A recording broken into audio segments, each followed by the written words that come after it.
Moi, je lui ai dit, le seul moment où je veux vraiment qu'on ait des conversations, c'est quand il y a des warning signs, quoi.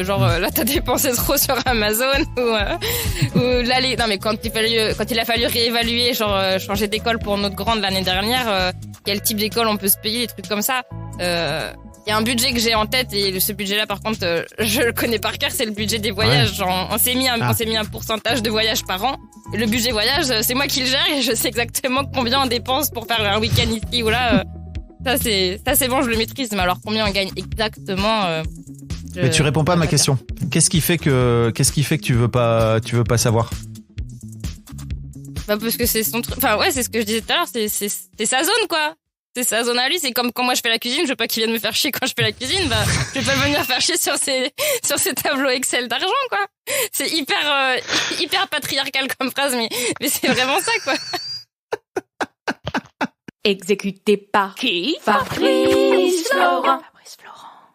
Bonsoir, bonjour, bon après-midi à toutes et à tous et bienvenue dans ce nouvel épisode d'Histoire d'argent. Chaque mardi et chaque vendredi à partir de 6h du matin, on discute avec mes invités de leur rapport à l'argent. Comment le perçoivent-ils? Comment ils le gagnent? Comment ils le dépensent? Comment ils l'appréhendent tout simplement? Alors je suis Fabrice Florent et mon métier c'est de faire parler les gens.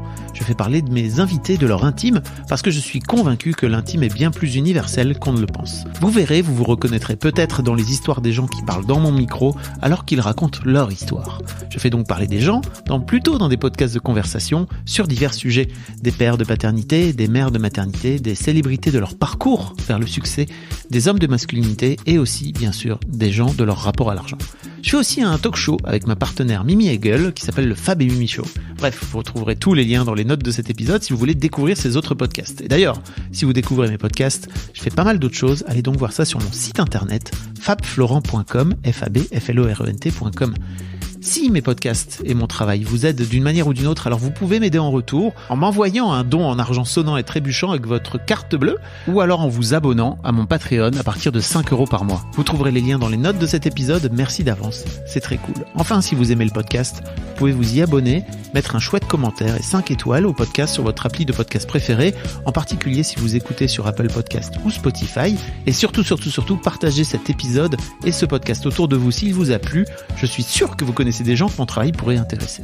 Vous pourrez également venir commenter avec mes auditrices et mes auditeurs chaque épisode directement sur mon Discord. Je vous invite à aller découvrir Discord, c'est un petit logiciel génial qu'il faut installer sur son téléphone ou sur votre ordinateur.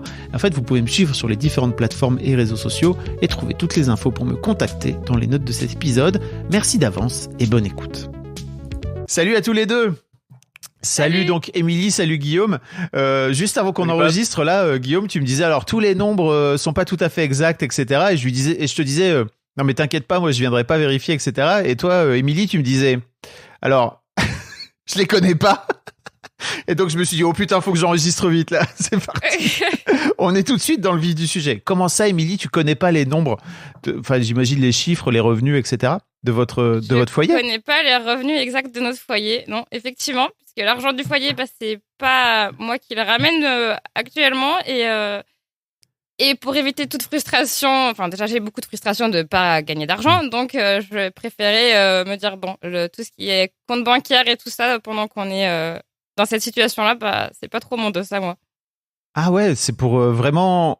C'est pas parce que Guillaume fait de la rétention d'informations, c'est vraiment toi qui as décidé de. Non, c'est ma décision à moi, ouais. Ah oui, c'est un de mes grands regrets, c'est que j'arrive pas à la motiver pour justement prendre le contrôle sur ça et se renseigner, parce que tout, comme on verra d'autres choses plus tard, c'est qu'on partage tout, et entre autres tous les accès à tous les comptes en banque, tous les systèmes où on gère l'argent, elle a tous les mots de passe, elle a tous les accès. Et toi, Émilie? Il y a aussi qu'on est parents de 2 jeunes enfants et qu'on a une vie à 1000 à l'heure et je me dis ça sert à rien d'être 2 sur chaque dossier, quoi. La charge mentale, elle est assez bien répartie dans notre foyer pour que, bon, l'argent c'est son truc et moi j'ai d'autres trucs à gérer dans le foyer, quoi. C'est aussi ça, quoi. Que je ne gère pas. J'entends. Mais Émilie, tu sais très bien aussi, j'imagine, si t'écoutes Histoire d'argent, que derrière l'argent, il y a plein d'autres choses qui se jouent. Bon, en tout cas, les auditeurs l'auront peut-être entendu, mais effectivement, vous n'avez pas des voix comme d'habitude dans des micros. En tout cas, dans mon canapé, vous êtes, on est à 6000 km de distance. Vous êtes tous les deux à New York. On a 6 heures de décalage. Émilie, tu m'as envoyé un message qui s'intitule Couple expat, vivre entretenu par son mari pendant 5 ans alors que nous sommes 2 gosses de divorcés. Voilà, c'est comme ça pose le décor. Il fallait un truc qui soit un peu appelant pour que tu ouvres le mail.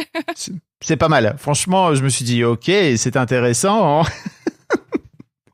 Est-ce que toi, Guillaume, t'étais au courant que Émilie donc était en train de se lancer dans ce mail? Vous en avez discuté auparavant ou?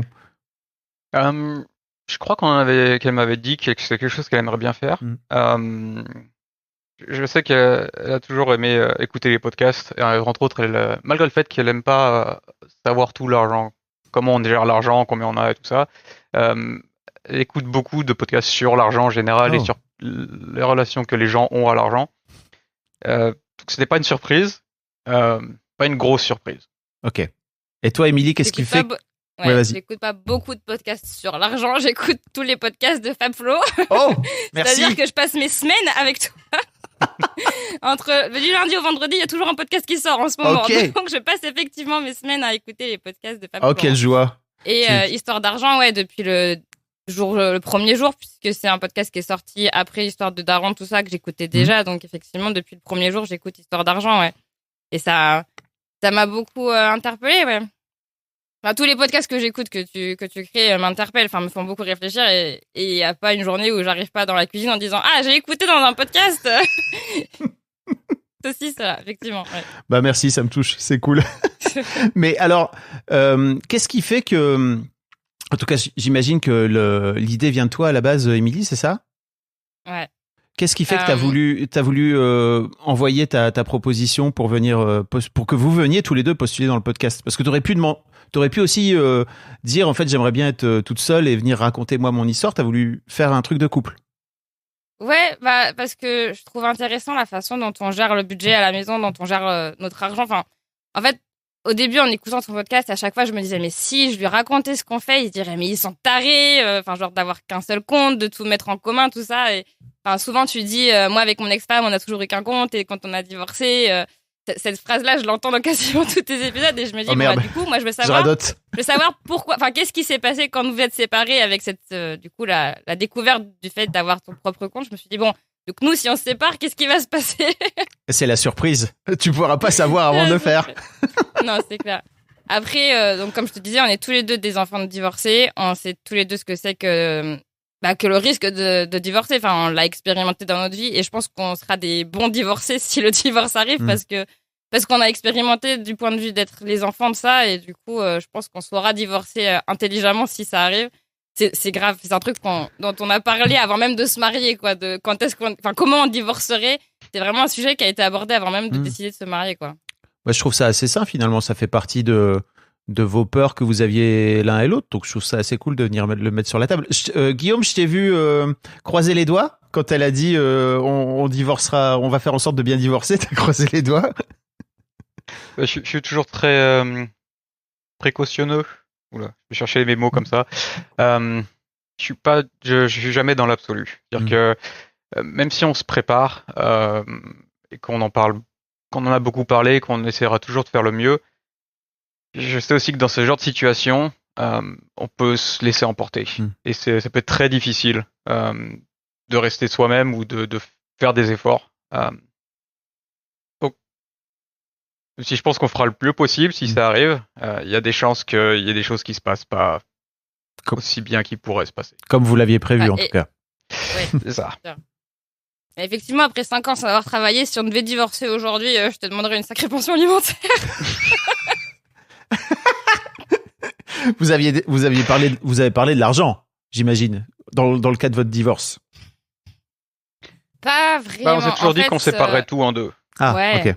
En gros, c'est ça. Et puis, on vit un peu au jour le jour quand même. Enfin, aujourd'hui, on a un compte courant et on vit comme ça. Et puis, si demain, on travaille tous les deux, peut-être qu'on reverra la façon dont on gère l'argent. Et puis, c'est pas... Enfin, c'est facile à dire aujourd'hui de se dire c'est pas grave si c'est pas complètement égal. Mais c'est tellement difficile. Enfin, même si les comptes ont été séparés au moment du mariage dans un couple, enfin, je sais pas comment dire, mais c'est impossible que ce soit juste égal parfaitement au moment d'une séparation, quoi. Donc, on fera les calculs quand il faudra faire les calculs s'il y a des calculs à faire, quoi.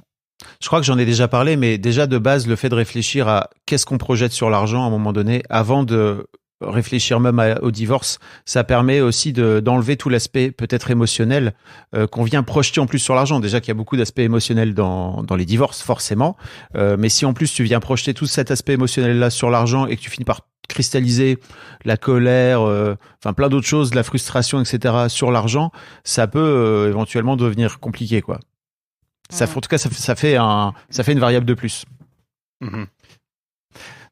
Et toi, Guillaume, tu écoutes le podcast Histoire d'argent, tu connais un petit peu ou sans vouloir chercher à savoir si t'es fan, hein, tu vois, mais c'est plutôt pour savoir la connaissance que t'as. Podcast. Okay. Non, j'écoute aucun podcast. J'ai Amélie qui me raconte des parties, mais non, je suis pas du tout podcast. Ok, c'est très bien.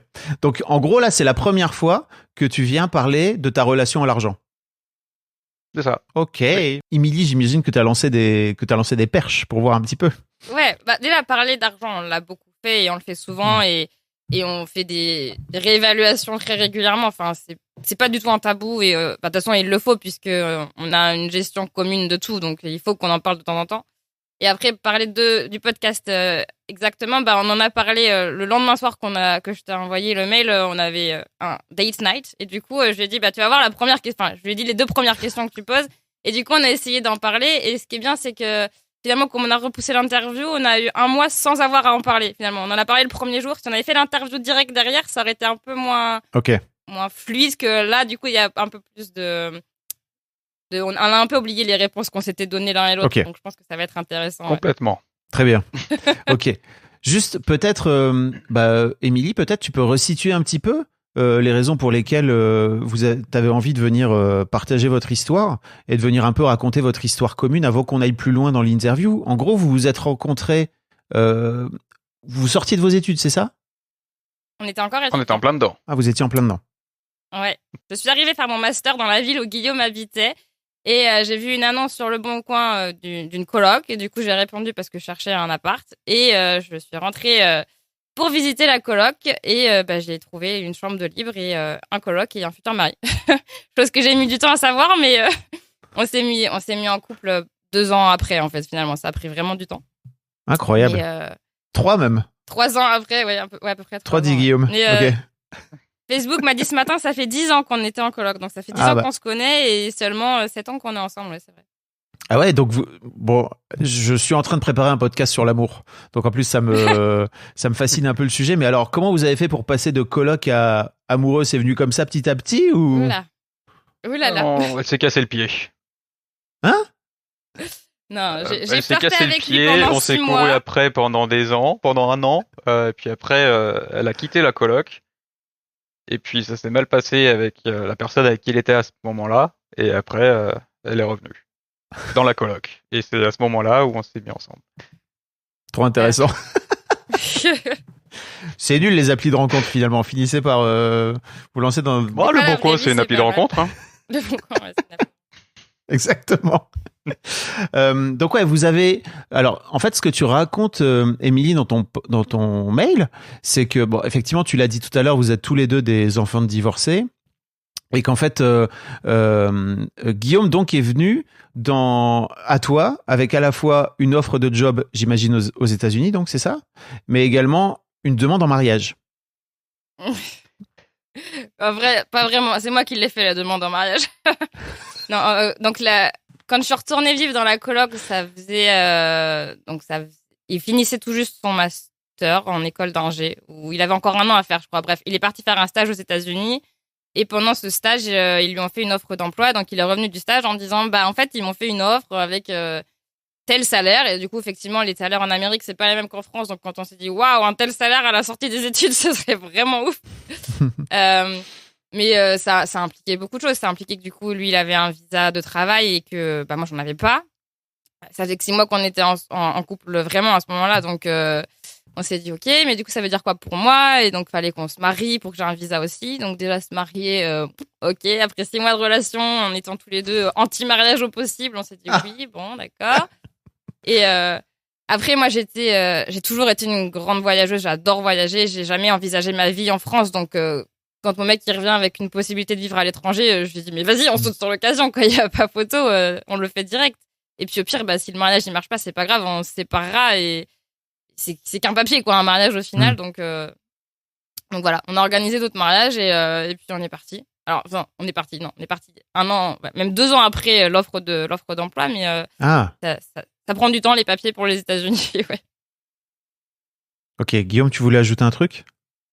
Il y a un truc qui je pense qui est important dans comment on a géré l'argent, c'est qu'avant de partir aux États-Unis, entre le moment où on a eu l'offre, après on s'est marié, et après ça on est parti faire un grand voyage en Amérique du Sud pendant plusieurs mois. Et ce voyage a été entièrement payé par Émilie. Ok. Je crois que ça a coûté aux alentours des plus de 20 000 euros d'argent qu'il avait mis de côté en travaillant, tout ça.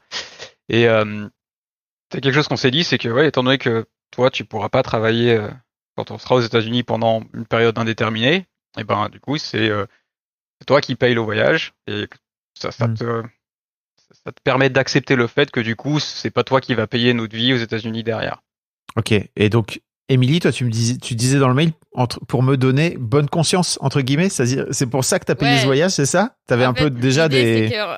On est arrivé aux États-Unis, j'avais donc un visa qui me permettait pas de travailler, mais on avait eu la promesse entre guillemets de l'entreprise qu'il lancerait la démarche de carte verte directement en arrivant et que du coup dans les 1-2 ans qui suivraient notre arrivée, j'aurais mon permis de travail quoi. Donc on s'était dit bon alors au prorata en faisant la balance, si je paye un grand voyage qui coûte 18 000 euros à peu près, ça vaut les 18 000 euros que tu vas me payer ma vie pendant les 2 premières années aux États-Unis quoi. C'était un peu ça le deal qu'on s'était mis.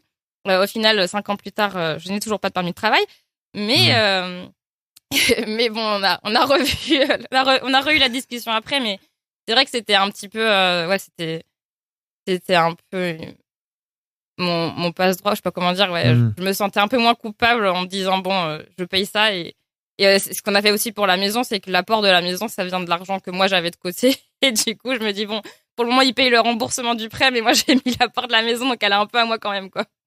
C'était important pour toi, Émilie, parce que ce que tu dis aussi, c'est que tu sortais d'école de commerce en fait à 25 ans, donc j'imagine que tu avais envie de bouffer le monde et que tu avais envie de te lancer dans ta carrière à fond, quoi. Ah oui, enfin moi je m'étais toujours vue comme j'allais créer une entreprise. Enfin j'étais vraiment très carriériste et puis j'étais sûre de cartonner quoi, d'avoir un salaire de fou à 35 ans et puis finalement j'ai eu la réflexion de me dire si je fais mes enfants maintenant comme ça après ça se sera fait et je pourrais me lancer dans le monde du travail derrière. Donc c'était pas trop grave de me dire bon je mets le mode carrière en pause. Là c'est Guillaume qui se lance et puis moi je fais les enfants et derrière les employeurs ils m'embaucheront plus facilement en sachant que j'ai déjà fait mes enfants. Enfin j'étais prête à commencer à bosser à fond vers 30 ans quoi. Là maintenant je m'étais dit à 30 ans ça y est je lance ma carrière et j'ai plus à me soucier de quand est-ce que je fais mes enfants parce qu'ils sont déjà faits, ils sont déjà à l'école. Ok, donc c'est maintenant. C'est-à-dire que 30 ans, là, c'est là. C'est ça. Et c'est marrant parce que ça, c'est la première fois que j'y repense, mais effectivement, ça y est, là, je suis en train de monter le truc et ça va décoller, quoi. Donc, c'était pas si bête, finalement, comme projection. T'es en train de monter une boîte, là, c'est ça? Officieusement. Oui. Très officieusement. On peut en parler, peut-être. Ouais. Tu prépares absolument tout pour que ta boîte soit à 100%, t'es dans les starting blocks pour pour lancer la boîte dès que tu as l'autorisation de travail. Donc là, tu prépares tous les matériels, tu fais le plan de formation, tu prépares tous les trucs juridiques, on fait des recherches sur les impôts et tout ça. Oui, c'est juste, on est prêt pour dès que l'autorisation de travail arrive dans quelques mois, c'est lancé. T'as déjà tes communications qui sont parties, et ouais, c'est prêt. Il manque juste l'autorisation, mais tout est prêt. On peut peut-être parler justement entre cette promesse, entre guillemets, j'imagine, de ta boîte aussi, Guillaume, et finalement, la réalité, qu'est-ce qui s'est passé entre-temps? Alors, est-ce que c'était Trump, hein? C'est ça, peut-être? Est-ce que ça joue dans l'administration? Non, c'est Covid. Ah, yes. C'est pas que Covid. La première non-étape, c'était avant Covid. C'était en Un an après qu'on soit arrivé. Ouais. Bah, ça parle de toi, donc vas-y, Guillaume, je te laisse. Ah oui, à peu près un an et quelques après qu'on soit arrivé, la boîte qui m'avait fait venir a été rachetée par une autre, beaucoup plus grosse boîte, une holding, et ils ont ils ont fait un licenciement de tous les développeurs de la boîte. Il y a eu, je crois, 14 personnes qui ont été licenciées du jour au lendemain. Et donc du coup, tout ce qui était lancé par l'entreprise pour la green card, ça s'est arrêté net. Et après ça, du coup, on avait un bébé de 3 mois et plus de visa. Et donc, quand t'as plus de visa aux États-Unis, t'as 2 mois pour retrouver un boulot qui te sponsorise pour ton visa, ou alors tu pars. Et quand tu dis qu'ils ont viré tous les développeurs, ils t'ont viré aussi. Le sous-texte, c'est ça, c'est que tu t'es. C'est ça, c'est. Ok. Ouais. On est tous partis. Ok. Et donc, à peu près un mois après ça, j'ai trouvé la boîte pour laquelle je bosse actuellement. Et eux, ils ont après lancé la green card, mais le processus de green card, mais 1 an après. Donc, toutes les boîtes, elles attendent au moins 1 an d'ancienneté dans la boîte pour lancer ces démarches. Et c'est à ce moment-là que Covid est arrivé. Ah yes. Waouh. Ouais, donc c'était tout prend plus le combo de temps et là, on est sur la dernière ligne droite. Normalement, c'est dans les 6 mois qui arrivent. Mais avec 5 ans de retard, quoi. Ouais. Ok. Et donc, toi, de ton côté, Émilie, toi qui étais prête à... Ok, tu t'es dit, ok, je vais me caler pendant 1 an, on va faire des enfants, etc. Et en fait, ça sera très bien. Un peu le bec dans l'eau, quoi. Ton plan n'a pas fonctionné. Alors, premier licenciement, donc 1 an après notre arrivée, j'ai dit, bon, c'est bon, on rentre en France.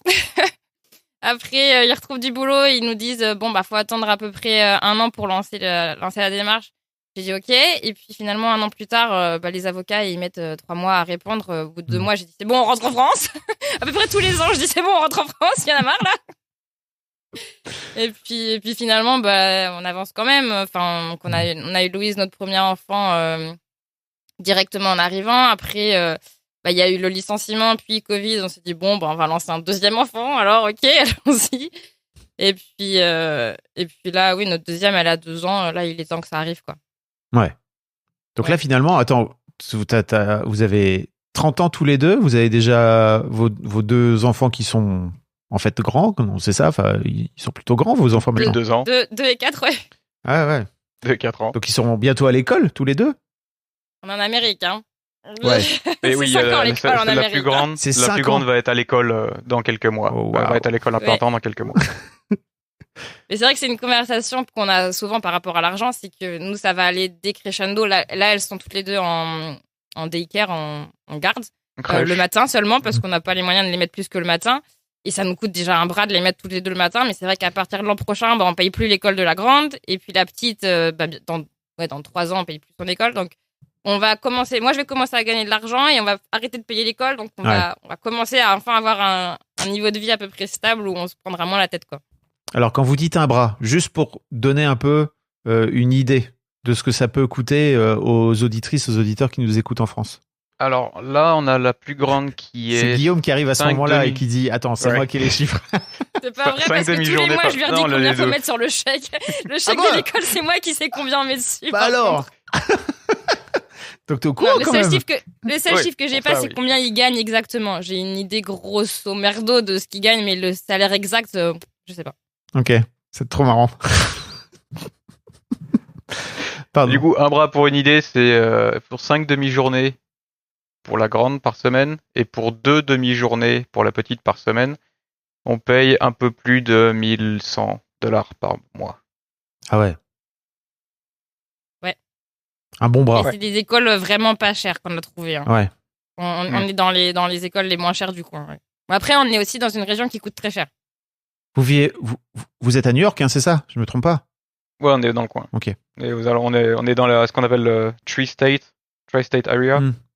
C'est entre Maryland, Washington DC et Virginie. C'est pas New York, c'est DC. C'est pas New York alors. C'est dans le coin. Sur l'échelle des États-Unis, c'est 400 km, c'est à peu près la taille de la France, c'est que dalle. Je savais pas si tu voulais dire que c'était New York pour rester discret sur où on est ou pas. Du coup, non, on est dans la région de DC. Tu m'as vraiment pris pour un plouc qui connaît pas les États-Unis, quoi. Tu vois, t'as dit, bon, non, mais... tu vois, Paris, Strasbourg, tu vois, c'est Nantes. Ok, c'est bon. Ah, c'est ça le problème, c'est que Strasbourg et Nantes, c'est plus proche que Ouais. c'est Strasbourg, juste New à York, côté DC, sur la c'est carte ça, des ouais. États-Unis, quoi. C'est très Ouais, marrant. pour nous, c'est vraiment à côté. Ouais, je comprends. On prend le bus pour aller à New York si on veut. Ouais, grave.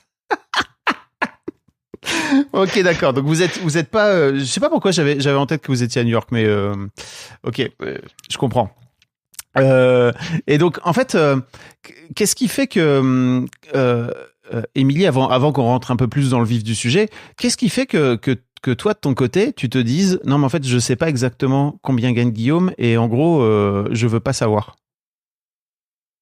Bon, j'ai une idée en gros quand même, hein. Et puis, enfin, moi je lui ai dit, le seul moment où où je veux vraiment qu'on ait des conversations, c'est quand il y a des warning signs, quoi. Là, t'as dépensé trop sur Amazon ou là, non, mais quand il a fallu réévaluer, changer d'école pour notre grande l'année dernière, quel type d'école on peut se payer, des trucs comme ça. Il y a un budget que j'ai en tête et ce budget-là, par contre, je le connais par cœur, c'est le budget des voyages. Ouais. Genre, on s'est mis un pourcentage de voyages par an. Et le budget voyage, c'est moi qui le gère et je sais exactement combien on dépense pour faire un week-end ici ou là. Ça, c'est bon, je le maîtrise. Mais alors, combien on gagne exactement Mais tu réponds pas à ma question. Qu'est-ce qui fait que tu veux pas savoir? Bah, parce que c'est son truc. Enfin, ouais, c'est ce que je disais tout à l'heure. C'est sa zone, quoi. C'est sa zone à lui. C'est comme quand moi je fais la cuisine. Je veux pas qu'il vienne me faire chier quand je fais la cuisine. Bah, je vais pas le venir faire chier sur ses tableaux Excel d'argent, quoi. C'est hyper patriarcal comme phrase, mais c'est vraiment ça, quoi. Bon, Guillaume est plié en deux. Qu'est-ce que tu veux dire?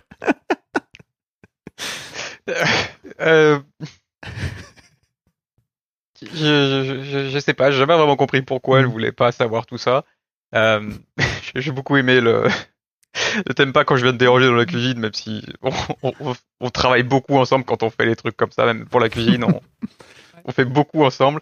Et ce qui est aussi très intéressant, c'est que tu dis, tu connais aucun chiffre, mais tu connais tous les chiffres de l'école, tu connais tout le budget des vacances, tu gères tout le budget des vacances à une précision qui est bien au-delà de ce que n'importe qui aurait besoin. C'est vraiment plus la quantité d'argent que je ramène. Là, je mets des parenthèses ou des quotes autour de ce que je dis parce que je pense que tu as toujours eu ce problème c'est son argent. C'est pas le mien. Et c'est une des grosses discussions qu'on a souvent et que je te dis toujours, c'est que non, c'est l'argent de notre couple, c'est notre argent et c'est pour ça que moi j'ai toujours été on a un compte commun, c'est là où tu as accès à tout, on a tous les deux accès à tout et c'est ton argent en tant que le mien. Et on peut le voir aussi dans les dépenses qu'on fait. Je suis pas d'accord avec toi. Ça, je pense que j'ai vraiment dépassé depuis longtemps. Non, franchement, je pense que c'est aussi le truc, c'est des sommes qui sont trop gros et j'arrive pas à compter aussi haut, tu vois. Quand tu me donnes, non, je sais pas comment dire. Tu me donnes un porte-monnaie. T'as marié Jeff Bezos, bien joué. Ah, ce serait bien. Non, mais si, pour moi, c'est vraiment trop gros. Enfin, je sais pas si je suis d'accord que je dis. En ce moment, je gagne de l'argent au black en gagnant du cash.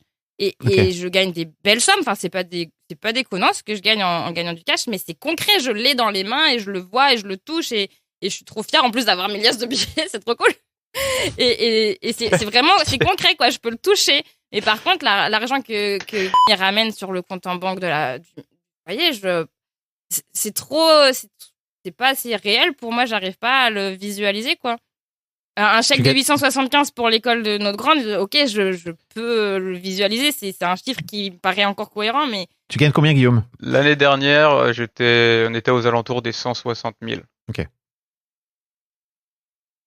Bien joué. Et tu vois, l'année dernière, quand il a fallu négocier ton augmentation et ta prime de l'année, je savais combien t'avais. C'est en plus que c'est juste que je m'en souviens peut-être pas, en fait, parce que je savais combien tu gagnais et j'étais là. Non, mais tu vas demander plus que ça, c'est pas possible. Tu vas demander tel pourcentage de ton salaire en augmentation et en prime parce que, voilà. Enfin, donc j'ai quand même une idée assez globale de ce que c'est, mais le chiffre exact, non. Et parce que, on s'en fout du chiffre exact. Enfin, l'idée, c'est d'avoir une image grossière de combien c'est. Tu le coaches un peu, Émilie? C'est ce que j'ai l'impression que il y a un peu un côté Tony Soprano chez toi, tu vois, ouais, je suis trop content, j'ai mon cash dans les mains et tout. Et puis en même temps, dis donc, tu vas aller me ramener plus d'argent que ça, toi. Ouais, bah oui, complètement. Enfin oui, pour moi, l'argent, c'est un jeu, hein. C'est clair. Enfin, si tu nous posais la question d'habitude, qu'est-ce que tu projettes sur l'argent, pour moi, c'est un jeu. Tu peux y aller, vas-y. Comme ça, au moins, la question est lancée. J'allais le faire, mais t'as raison, on commence à traîner, là. Faut rentrer dans l'interview. Ouais, pour moi, clairement, l'argent, c'est un jeu, quoi. C'est une tirelire, et le plus on a dans la tirelire, et le plus ça fait du bruit, et le plus c'est cool, quoi. Et ça, après, ça, c'est une partie de moi. Il y a une autre partie de moi qui n'est plus un enfant et qui est une adulte et qui sait que l'argent, c'est un moyen de pouvoir avoir une maison très bien en ce moment, de pouvoir changer de voiture parce que l'autre voiture, elle fait un peu la gueule et que si jamais on a besoin, ben, on a les moyens de s'acheter une nouvelle voiture. Mais je préfère garder le côté un peu cool, et ouais, c'est un jeu. Et c'est pour ça que je suis trop contente de gagner du cash en ce moment. C'est que, ouais, je touche mon argent, quoi. C'est trop cool. Tu le mets dans ta tirelire? C'est ça. Pour le moment, c'est un vieux Superware en plastique. J'aimerais bien trouver un truc mieux que ça, mais...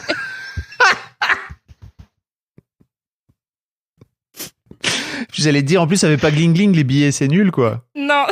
Ouais, mais j'aime bien le bruit quand même du papier. Tu sais, moi, il y a un truc à chaque fois que je vais aux États-Unis qui me fascine, c'est leur rapport au cash et leur rapport au billet et la façon dont tous les gens, d'une manière générale, et surtout les commerçants, etc., ils comptent, tu sais. Ils ont vraiment, tu sais, moi, l'un de mes trucs qui m'a fasciné, c'est que, je sais pas si vous connaissez, si vous regardez Survivor, mais j'adore Survivor. Pour moi, c'est vraiment, c'est le Koh-Lanta des États-Unis, mais en 1000 fois mieux que Koh-Lanta. Et il y a parfois dans les épisodes de certaines saisons, il y a des enchères. Il y a des auctions. Et en fait, tu les vois et ils ont vraiment cette façon très particulière à l'américaine, je trouve, de compter les billets que on n'a pas du tout en France, quoi. Ça te parle ou pas, Émilie Soprano? De moins en moins, je pense, parce que maintenant on paye avec le téléphone et avec la montre. Enfin, moi je sors sans portefeuille de chez moi parce que quand je vais faire les courses, j'ai mon téléphone. Donc, de moins en moins, je pense. Après, on est très Facebook Marketplace, nous, à acheter des secondes mains, par exemple. Et effectivement, là, on paye en cash. Et c'est un truc qui m'a toujours marqué ici, c'est qu'il y a vraiment pas de grosse peur vis-à-vis de l'argent. Les gens, ils me disent, mais laisse l'argent sous le paillasson, quoi. Et des fois, je paye des trucs à $80 et je laisse $80 sous le paillasson et ok, pas de problème. Et ils m'ont laissé le meuble à $80 en me faisant confiance que j'allais les payer, quoi. C'est quand même assez fou. Il y a vraiment pas de... Ils se prennent pas la tête avec le fric, j'ai l'impression. Après, encore une fois, dans notre banlieue riche où les gens ont les moyens, quoi. Je parle pas de si on allait dans le Bronx ou quoi, je ne sais pas, mais nous, pas dans notre coin, il n'y a pas de souci, quoi. C'est clair que... Ok. Bon, et toi, Guillaume, si je te dis argent, qu'est-ce que ça t'évoque? C'est un outil. Ok. C'est pas un jeu, donc. T'es vraiment pas dans... Alors, le jeu, ça te parle pas? Non, par exemple, si je suis allé une fois dans un casino, j'ai trouvé ça ridicule. Moi, l'argent, ça permet de faire des choses. Ok. Ça me permet d'avoir accès à des choses que je pourrais pas avoir accès sans argent. C'est tout. Ok. C'est aussi simple que ça pour toi. Il y a un côté très... Ouais. Bah, c'est, j'imagine, ton côté ingénieur, quoi. C'est ok, c'est des chiffres et c'est machin, quoi. Ton côté autiste plus qu'ingénieur. Il n'y a pas d'émotion derrière? J'en vois pas le besoin. Je vois les émotions sur l'argent comme un risque. Oh. Si tu mets de l'émotion sur l'argent, c'est un énorme risque. Parce que tu vas faire des conneries avec. Ok. Et pour toi, Émilie, donc c'est... Il y a des émotions derrière l'argent pour toi? Oh oui, beaucoup. Il y a du trauma derrière l'argent. Il y a du trauma, oui. Du trauma plus par rapport au divorce des parents et que du coup, ça vient de là, quoi. Mais j'aime beaucoup m'auto-dissocier et du coup, je préfère le prendre comme une joke, l'argent, comme un jeu, plutôt que de prendre ça comme un truc grave. Et moi, je mets des émotions sur tout, donc on est très complémentaires sur beaucoup de choses avec. C'est-à-dire que moi, je peux partir très haut et lui me faire descendre et et l'argent, ça marche comme ça aussi, quoi. Et du coup, comme j'ai un gros esprit de contradiction, des fois, je vais aller encore plus loin dans mes extrêmes, même si je suis pas d'accord avec moi-même, juste pour être contradictoire avec lui. Donc. Oh waouh. Ce qui est pas un problème parce qu'il n'y a pas d'émotion de mon côté sur l'argent. Voilà. Est-ce que de ce fait-là, Émilie, tu vas un peu essayer de provoquer entre guillemets Guillaume pour essayer de qu'il comprenne les émotions que t'as? C'est un peu pour ça que tu pousses un peu le curseur ou? Ouais, bon, ça marche pas, mais ouais. je comprends l'émotion que beaucoup de gens ont par rapport à l'argent et le côté prise de pouvoir qu'il peut y avoir sur l'argent, grâce à l'argent. Le problème, je pense pas que c'est tellement la compréhension, je pense que tu voudrais plutôt que je le ressente. Ouais, je sais pas, parce qu'en fait, moi, le côté très terre à terre et très cartésien que tu as par rapport à l'argent me plaît. Et justement, ça me rassure. Et c'est le fait d'avoir ce point d'ancrage qui est dans ma vie, mais pour l'argent comme pour tout, je sais que du coup, je peux partir en vrille sur plein de choses parce que j'ai mon point d'ancrage qui, de toute façon, me ramènera au bon endroit, quoi. Ok. Ça, je suis bien consciente d'avoir cette chance d'avoir une dans ma vie, c'est que il me permet à moi d'être complètement folle sur certains trucs, quoi. Enfin, créer ma boîte aujourd'hui avec toutes les idées que j'ai, plus farfelues les unes que les autres, où des fois il me dit ça c'est un no-go et ça tu peux y aller et vas-y et tout. Enfin, c'est une chance de ouf, quoi. Et heureusement que c'est comme ça, parce que sinon qu'est-ce qu'on se ferait chier. Ok. C'est chouette. C'est plutôt c'est à ça que ça sert un couple, non? Ouais, je pense que tu vois, quand j'ai dit à que je voulais faire l'interview, il m'a dit mais il va se faire chier parce qu'on a rien à dire, parce qu'on est plutôt sain comme couple, on n'est pas fucked up. Je sais pas, peut-être qu'effectivement on est bien, mais du coup on va inspirer d'autres couples, ou alors on est complètement fucked up et du coup on va le prendre dans la face et on verra. Hein. Non, mais ce qui est intéressant dans votre histoire aussi, c'est que vous êtes tous les deux des enfants de divorcés, et je me rends compte aussi à quel point ça a pu structurer quelque part votre rapport à l'argent. Tu disais assez rapidement, Amélie, qu'il y avait des traumas derrière, et en fait, tu as raison d'utiliser... Enfin, tu as un peu, genre, rabaissé un peu ce terme juste après, mais c'est très possible que ce soit des traumas et c'est OK. Mais j'en profite justement pour lancer la deuxième question. Est-ce que vous avez des souvenirs d'enfance par rapport à l'argent? C'est quoi un souvenir d'enfance marquant pour vous? Émilie, par exemple. Alors, du coup, comme j'écoute ton podcast 2 fois par semaine maintenant, j'y réponds très régulièrement à cette question. Je pense que j'en ai 3. Je sais pas dans quel ordre et à quelle importance.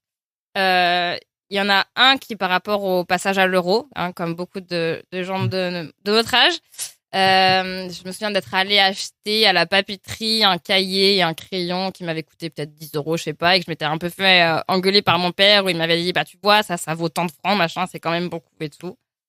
Un autre qui date de avant l'euro et qui est un peu plus en lien avec mon idée de l'argent est un jeu, c'était les tirelires à pièces jaunes qu'on donnait à la poste, et j'aimais trop. Bah, effectivement, j'en avais même, il y avait des années où j'avais même 3 ou 4 tirelires remplis, quoi. C'était vraiment mon jeu de remplir mes tirelires de pièces jaunes, et le bruit des pièces et le poids de la tirelire, c'était trop fun.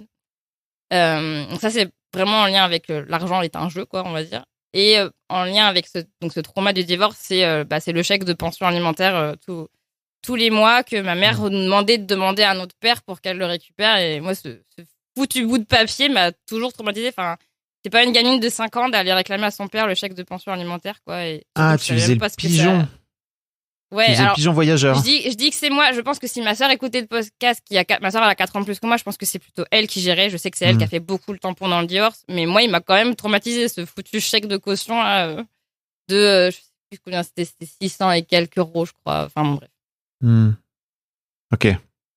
Et ça représentait quoi pour toi cette pension? Rien en plus, parce que jusqu'à mes 18 ans, ou quand je suis partie faire mes études, où c'était moi qui récupérais l'argent, du coup, parce que mon père voulait plus donner à ma mère, forcément, parce que j'étais partie de la maison. Avant ça représentait rien. Enfin, c'était juste un chèque que ma mère ait récupéré, un bout de papier.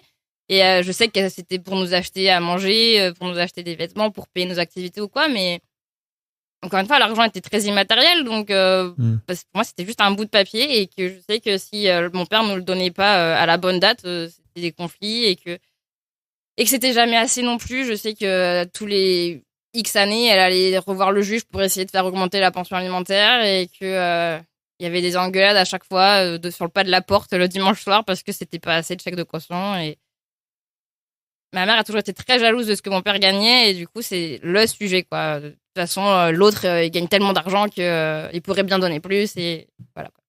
Ah ouais. Et donc, c'est incroyable parce que finalement, en vous mettant tous les deux, mais toi aussi en te mettant dans cette situation, t'as peut-être un peu aussi peur de retomber dans la situation de ta mère, c'est ça? Ou d'un coup d'un seul, t'as Guillaume qui a plein d'argent, et toi, t'es là, oh putain, j'en ai pas, c'est chaud, quoi. Alors, s'il y a bien une personne avec qui j'ai un esprit de contradiction au top, c'est avec ma mère. Donc, je vais faire tout ce qui peut la faire chier. déjà, je me suis mise avec un ingénieur. C'était un peu trop sympa un peu trop pour lui faire plaisir. Pourquoi? Parce que le profil de tous mes ex est pas du tout un bon petit français ingénieur. C'est plutôt d'autres types, un peu méditerranéens, bon, juste pour la faire chier, quoi. Alors, quand elle a vu que je m'étais mise avec le coloc bien français, qui va en plus être ingénieur, j'étais là, purée, ça lui fait trop plaisir, ça. On va trouver un truc qui foire, et du coup, je suis partie vivre à l'autre bout du pays, de l'autre côté de l'Atlantique, comme ça, elle est pas contente un petit peu quand même. Ok. Les autres, c'était plutôt Kiki Tuning et Bodybuilder. Ah, yes! Non, c'est pas vrai, il y en a eu un comme ça. Non, et parce que du coup, Guillaume a eu l'occasion de rencontrer quelques-uns de mes ex pendant nos années de colocation. Donc, il sait ce que... Il a jamais cru qu'il ferait partie... Ouais, c'est ça. Il a jamais cru qu'il ferait partie du palmarès. Ok, mais en fait, en vrai, l'air de rien, t'es assez sereine avec l'idée que t'es pas non plus en train de reproduire la situation dans laquelle ta mère s'était mise, quoi. Bah... Non, parce que déjà, je pense que je serais capable de rebondir facilement ou pas, je sais pas, mais après, je suis pas née avec une cuillère en argent dans ma bouche, mais je viens quand même d'un milieu qui est assez favorisé, et ça, c'est un truc que Guillaume supporte pas, c'est que moi, j'ai toujours dit, mais si jamais ça foire en Amérique, on sera jamais à la rue, quoi. Mes parents, ils nous hébergeront le temps qu'il faudra, et c'est très facile à dire parce que j'ai jamais eu à vivre en dessous du niveau de vie que j'avais les années précédentes. Je sais pas comment dire. Je sais pas si je le vivrais bien de devoir redescendre d'un niveau de vie. Guillaume me dit que non. Moi, je me dis, bah, au pire, s'il faut, et ben, c'est pas grave. Mais Guillaume, il est persuadé que ça m'ira pas parce que je suis pas une princesse, quoi. Mais ouais, j'ai toujours... Non, mais dans le sens où... j'ai jamais eu à baisser mon niveau de vie, quoi. J'ai toujours eu à peu près le même niveau de vie, typiquement à faire les courses sans regarder les prix, des trucs comme ça. Et Guillaume, il est persuadé que si jamais on devait un jour faire attention parce qu'il se refait licencier, par exemple, l'année prochaine, que moi, ce serait une grosse catastrophe pour moi. Et moi, je suis persuadée que, bah, non, c'est pas grave, on remontera la pente ou alors on restera à un niveau plus bas. Mais sans le savoir, c'est impossible de le prédire. Moi, je suis sûre que non, mais je peux pas le savoir exactement parce que j'ai jamais eu à l'expérimenter, quoi. Guillaume, t'en dis quoi? Je te vois froncer les sourcils un peu. Ça, c'est un truc. L'autre partie, c'est surtout... T'as une foi dans l'avenir. Oui. T'es persuadé que tout va forcément s'améliorer, que tout va forcément retomber sur ses pieds et revenir bien. Ouais. Et moi, c'est pas ma croyance. C'est quoi C'est une croyance, on peut pas savoir. Moi, c'est plutôt... On sait pas ce qui peut se passer, et de mon côté ingénieur, c'est plutôt on doit se préparer pour le pire, plutôt se préparer pour pourquoi on peut se préparer, c'est-à-dire qu'il faut avoir de quoi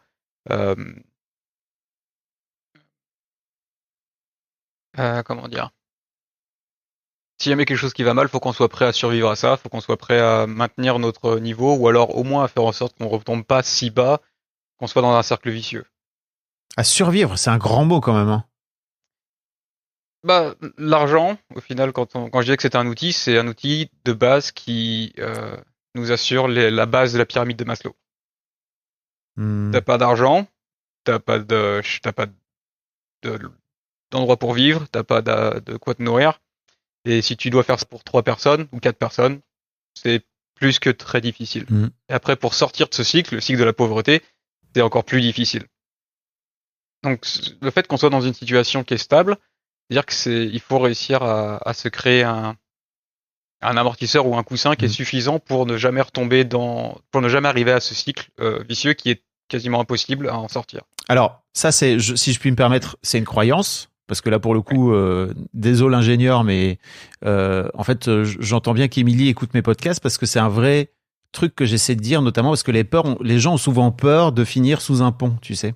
Et c'est une vraie croyance, hein, tu vois, de rentrer dans un cycle impressionnant de pauvreté. Et en fait, je le comprends, ce truc, mais il y a vraiment t'as plein de ressources, tu vois. Et notamment, j'imagine que quand Émilie dit, en fait, on pourrait aller vivre chez mes parents, c'est un truc que je sors aux gens, tu vois, qui est, en fait, j'imagine bien que cette peur-là, certes, elle existe, elle est en toi, mais en fait, si tu réfléchis un peu 2 secondes et que tu te poses et que tu mets cette peur de côté, t'as plein de ressources de gens à qui tu pourrais demander de l'aide. T'as retrouvé un job en 1 mois aux États-Unis. Désolé, t'es développeur, mon gars. J'ai pas l'impression que, sauf vraiment en cas de crise mondiale, tu vois, que on n'ait plus jamais besoin de développeurs dans le monde, quoi. Je me serais fait virer 3 mois plus tard. J'aurais pas retrouvé de boulot parce que c'était en plein Covid. On aurait dû repartir en France et on aurait reparti de zéro.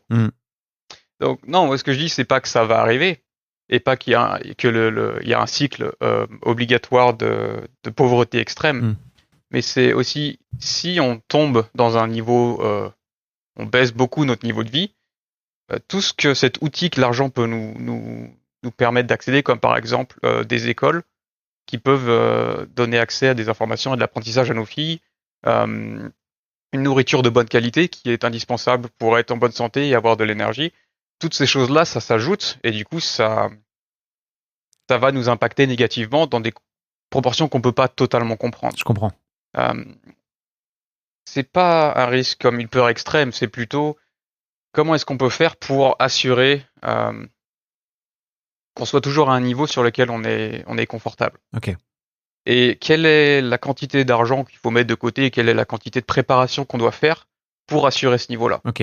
Et cette préparation, elle n'est pas extrême. C'est un niveau qui est raisonnable et qui nous permet de vivre confortablement tout en s'assurant qu'on puisse survivre, c'est pas le bon mot, mais qu'on puisse... en anglais, on dit weathered. C'est... Weathered ? Tempérer. Tempérer une petite tempête. Ok. C'est plutôt tempérer. On veut tempérer une tempête. Après, j'ai toujours été d'accord avec le fait qu'il nous faille ce coussin ce coussin de au cas où, quoi. Mais là, une autre raison pour laquelle j'ai voulu qu'on participe, c'est parce que j'aimerais bien que Guillaume y prenne conscience que c'est hyper énergivore pour lui. Après, je pense que je suis aussi en partie responsable de ça. C'est parce que du coup, moi, qui tire toujours dans l'autre sens la corde, du coup, lui, il faut qu'il tire de son côté et il a trop peur que je parte tellement en vrille que du coup, il est encore plus vigilant.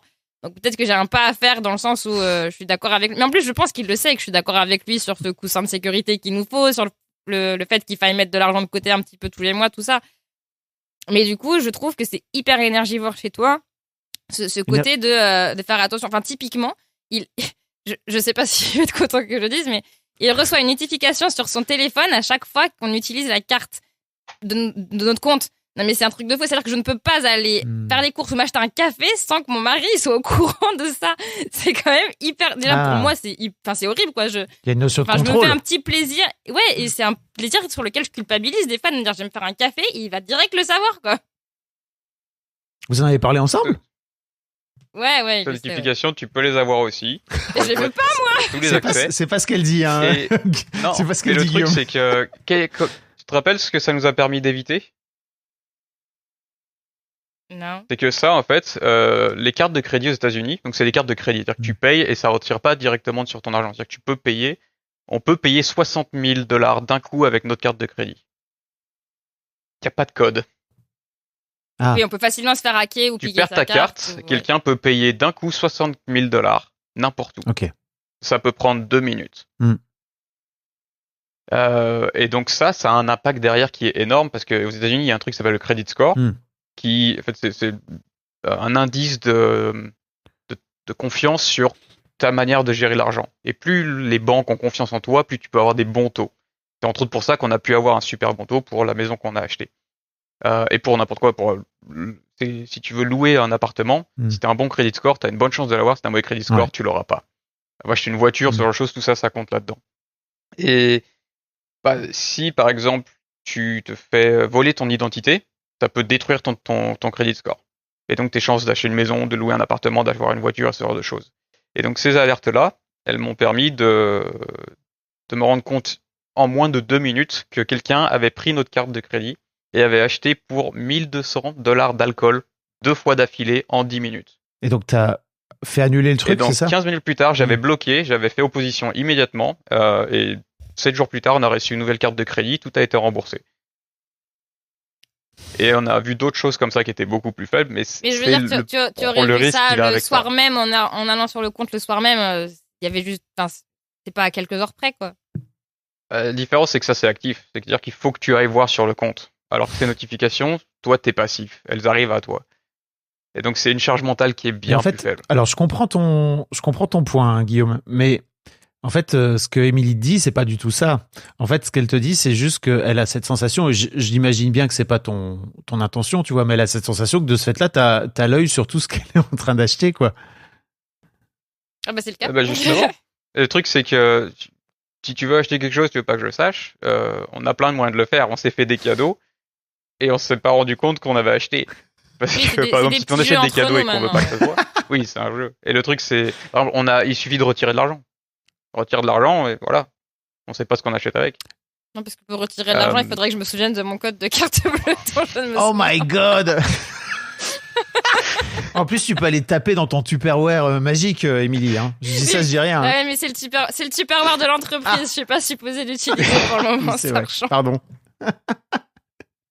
Mais alors, c'est trop intéressant parce que, en fait, vous avez tout mis dans un pot commun, mais pourquoi pas te créer un compte à toi, Émilie, où tu viendrais éventuellement même, tu vois, demander à Guillaume de te virer une certaine somme pour ton argent perso?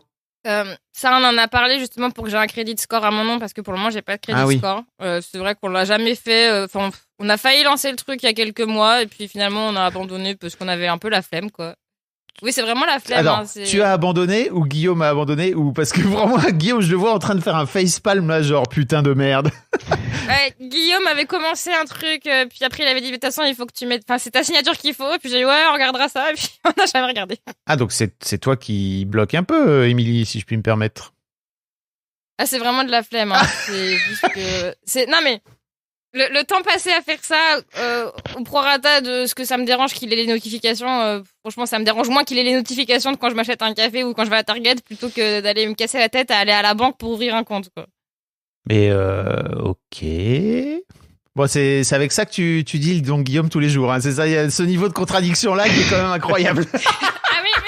Ah oui, non, mais j'ai une bipolarité immense, mais même moi, je suis pas d'accord avec moi-même des fois. Ouais, la bipolarité, c'est une maladie, hein. C'est pas. Je pense pas que ce soit de la bipolarité. En fait, en vrai, je crois que tu mets un peu de côté l'aspect émotionnel qu'il peut y avoir derrière tout ça, non, Émilie? En vrai. En plus, tu t'écoutes le podcast, tu le sais, non? Je te dis ça. Je te jette une petite pierre dans ton jardin. J'ai pas compris la question. Ah oui, bah oui.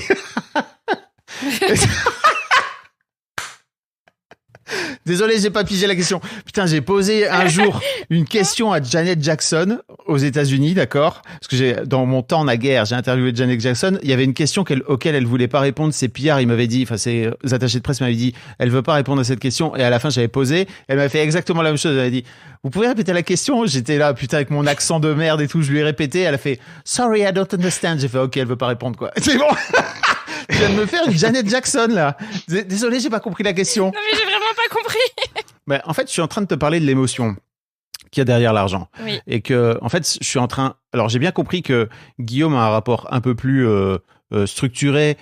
Je suis pas sûr, Guillaume, que t'aies pas un peu des peurs, etc., qui t'appartiennent et tout, mais. Oh, il y en a bien sûr, mais c'est l'idée. Mais t'as l'air de les cadrer. Voilà, t'as l'air de les cadrer. Là où j'ai un peu l'impression, Émilie aussi, que toi, t'es dans une démarche où, tu vois, tu peux faire à la fois.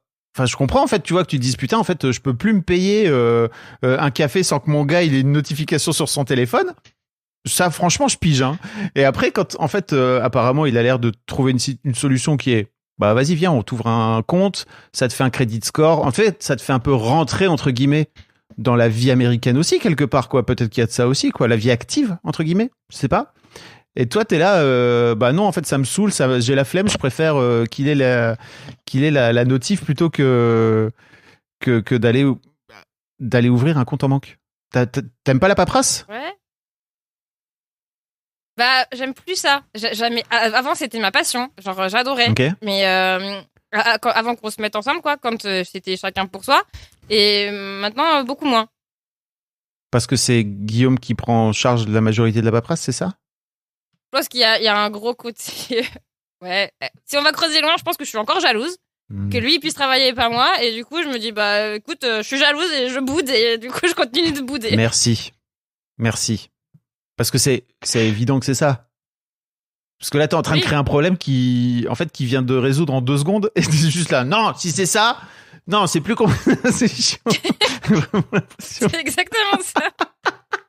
Ouais, c'est ça, ouais. Et boude. T'es jalouse, en fait. Non, mais on peut y venir si tu veux, mais comment t'as vécu, toi, de ton côté, le fait de, effectivement, te retrouver à 25 ans, propulsé dans cette vie américaine, où j'imagine, à un moment, tu te dis, OK, je suis là pour 1 an.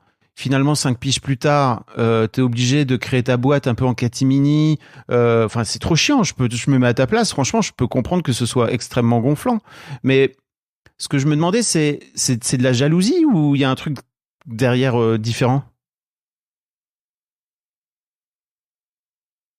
Non, je sais pas. Je pense qu'il y a une grosse part de fainéantise, hein, vraiment, parce que en ce moment, avec la création de ma boîte et je fais 10 millions de choses et j'ai les enfants aussi à mi-temps, voire plein temps à la maison. Enfin, j'ai pas le temps de tout faire, en fait. Faut que je priorise des choses. Et enfin, genre, ma to-do list, chaque jour, elle s'allonge et ouais, aller à la banque, et ben, c'est dans mon bas des priorités de ma to-do list, quoi. Je le ferai un jour, hein, mais clairement, là, c'est pas au top de mes priorités. Vraiment, j'ai 1 million d'autres choses que je préfère faire avant, quoi.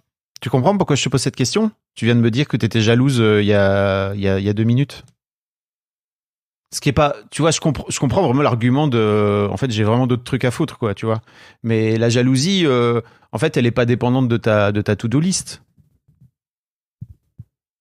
Bah ça reste un truc qui est en backup dans ma tête. Enfin, tu vois, quand je disais tout à l'heure, je veux tout faire à l'encontre de ce que ma mère voudrait que je fasse, mais elle fait quand même une bonne partie de moi, ma mère, et ça fait partie des traits de ma mère, la jalousie qui est extrême chez elle, et donc dont je veux me débarrasser. Donc je reconnais, j'en suis consciente qu'il y a une bonne partie de moi qui a tendance à être jalouse et très compétitive avec lui. Même souvent, il y a des trucs où je lui fais la gueule quand il fait parce que je sais que je peux pas le faire, et du coup je préfère lui faire la gueule parce qu'il lui il peut le faire et que moi je peux pas le faire, quoi. Enfin, des trucs comme ça, et je sais que ça vient de ma mère et que je déteste ça chez moi, et c'est des trucs sur lesquels je travaille, et je me dis bon, ça va, j'ai 31 ans, j'ai encore le temps de travailler dessus, mais effectivement il est temps que je me mette à bosser sur ce dossier-là aussi, quoi.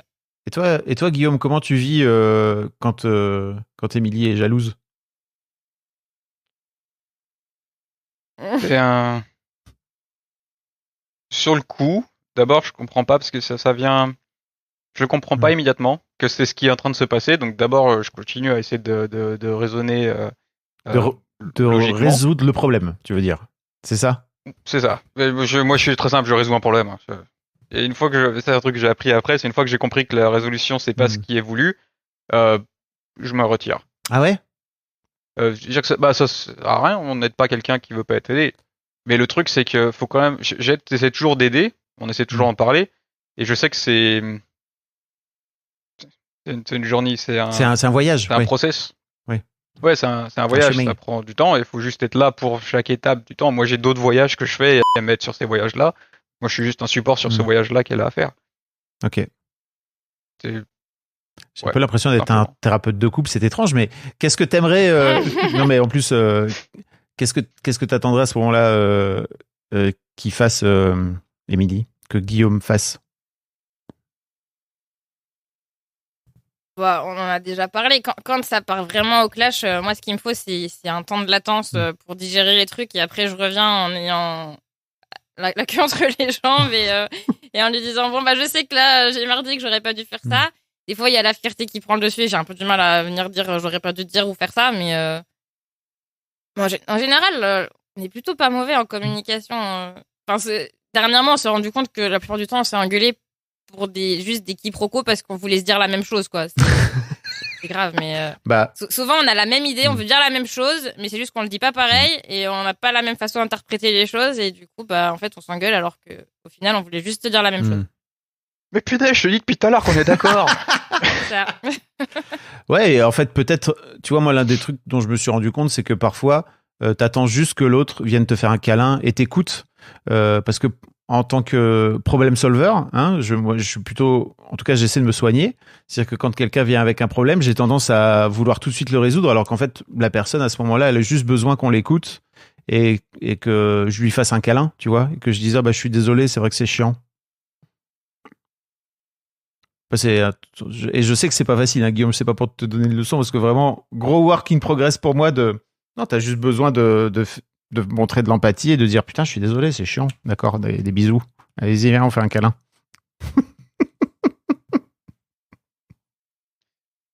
Ouais.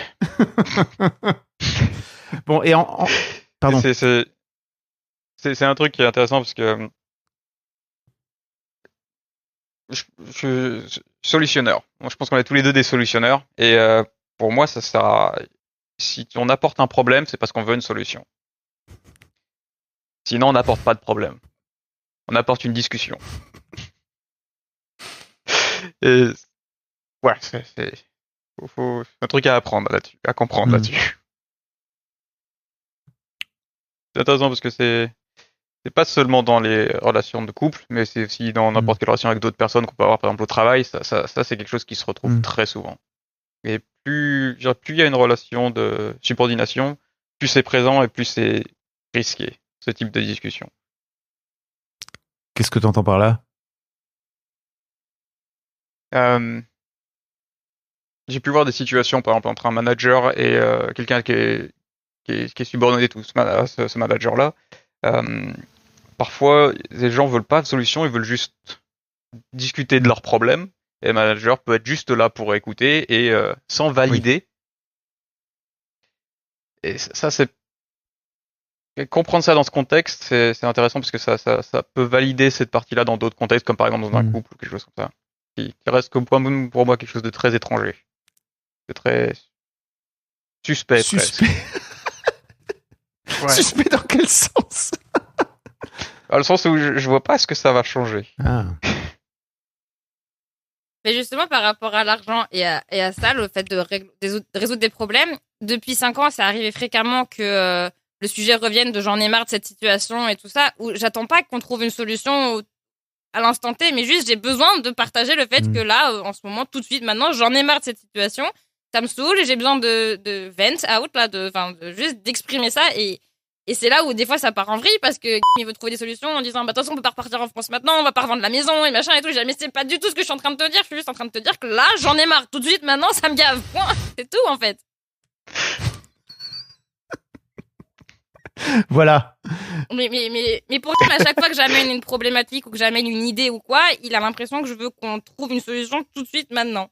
Mais enfin, typiquement pour l'entreprise où j'ai trouvé donc je fais des cours de yoga et donc j'ai trouvé un studio ou quoi où je loue pour le moment heure par heure et je lui ai dit mais je pourrais louer le studio à plein temps et mettre ceci et mettre cela dedans et tout et il a dit mais attends mais t'as même pas encore un compte bancaire de l'entreprise. J'ai dit mais je vais pas le faire demain le truc, c'est juste que l'année prochaine peut-être que je pourrais ouvrir il a l'impression qu'il faut tout de suite résoudre tout dans l'instant quoi et c'est super dans son boulot, il est super efficient et c'est pour ça qu'il se débrouille comme un boss quoi et que effectivement qu'il peut là se permettre de prendre 1 heure et demie de son temps parce qu'il sait qu'il aura fini son projet ce soir quoi qu'il arrive.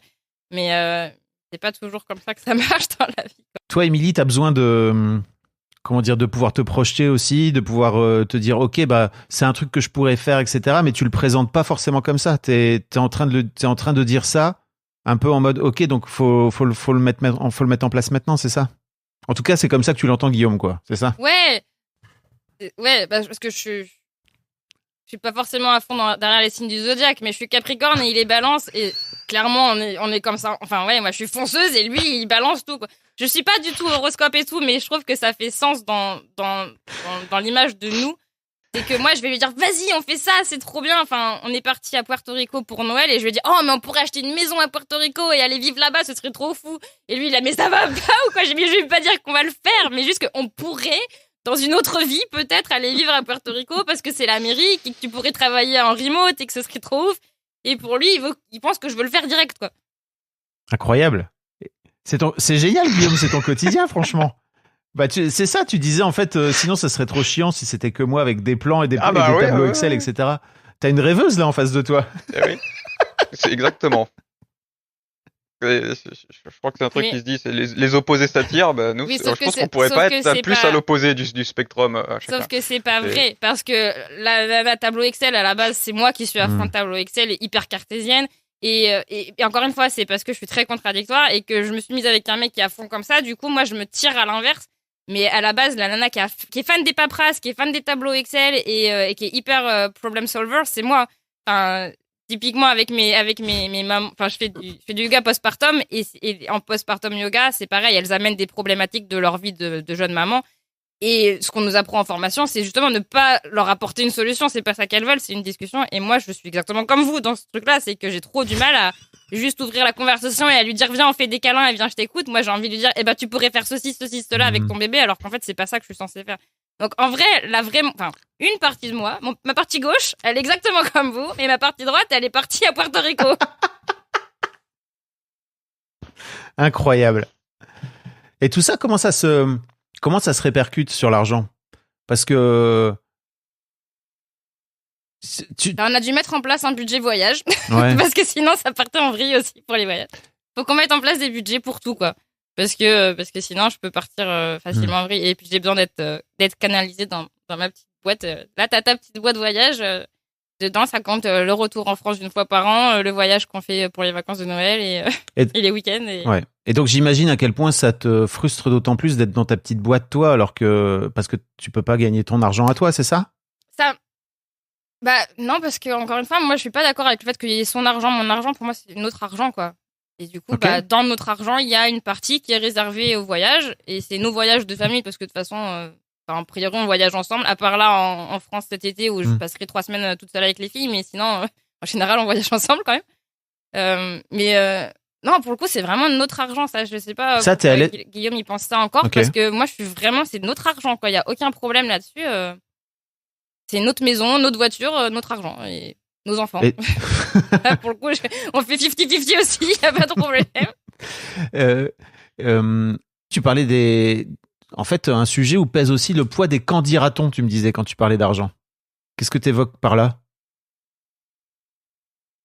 Déjà, quand on a décidé de partir aux États-Unis, parce que la famille a dit, ils nous ont tous regardés avec des grands yeux, mes parents, ils ont complètement paniqué, mais qu'est-ce que tu vas faire de suivre ton mec et tu vas pas gagner d'argent et puis t'as pas fait 5 ans d'études pour rien et puis je suis femme au foyer quoi. Le terme femme au foyer en France c'est what? Après en Amérique il y a pas de problème, il y a personne qui me jugera sur le fait d'être femme au foyer, au contraire ici ils ont tendance à dire waouh, elle est vraiment trop forte celle-là de réussir à faire ça. Mais en France oui, il y a toujours sérieusement reste en épouse à la maison combien de fois j'ai eu des réflexions de ma mère, genre on a fait la DME avec les filles et ma mère m'a sorti un truc du genre la diversification menée par l'enfant, tu sais où ils mangent des morceaux et du coup ça en fout partout et ma mère c'était ça va que toi t'as le temps de le faire, ta soeur elle pourrait pas le faire parce que ma soeur elle est médecin alors forcément voilà quoi, donc ta soeur elle pourrait pas, elle aurait pas le temps de faire ça quoi, ça va que c'est un truc de femme au foyer, je sais plus, un truc à la con comme ça, je sais, sérieusement mais vraiment tu me dis ça quoi. C'est dur pour toi à encaisser ce genre de remarques? Plus maintenant, mais au début, ouais, j'avais un peu peur de ça. Maintenant, je le revendique même un peu. Tu vois, je dis que je suis fière d'être mère au foyer et pour autant, j'ai une activité maintenant du coup, je travaille 200% du temps, quoi. J'ai les filles tout le temps et j'ai mon entreprise tout le temps. Et donc, je pense qu'il y a quand même un petit côté de, vous voyez, je fais quand même quelque chose. Ouais. J'ai jamais pu rester que mère au foyer. Quand je bossais pas, j'allais dans des associations, j'ai fait du podcast d'ailleurs, j'ai aidé une nana à créer un podcast. Enfin voilà, j'ai toujours eu une activité parallèle quoi. J'ai appris à créer des sites internet. J'imagine bien. Je vais pas ne faire que ça parce que. J'imagine bien ne pas être devant Netflix toute la journée. Là, franchement, Impossible. Et en fait, Émilie, tu parles aussi de... Alors, c'est très marrant parce que je comprends mieux, parce que j'avais trouvé ça assez contradictoire dans ton mail, mais je comprends mieux l'aspect de contradiction désormais. Tu dis, cette prison dorée, je l'ai choisie, et tu mets entre parenthèses, et aujourd'hui, ce n'est pas une prison, j'en suis heureuse. Donc, je me suis dit, c'est une prison ou c'est pas une prison? T'as l'impression que c'est une prison dorée? Et je comprends plus que ce soit une prison dorée, c'est-à-dire que tu te retrouves en cage.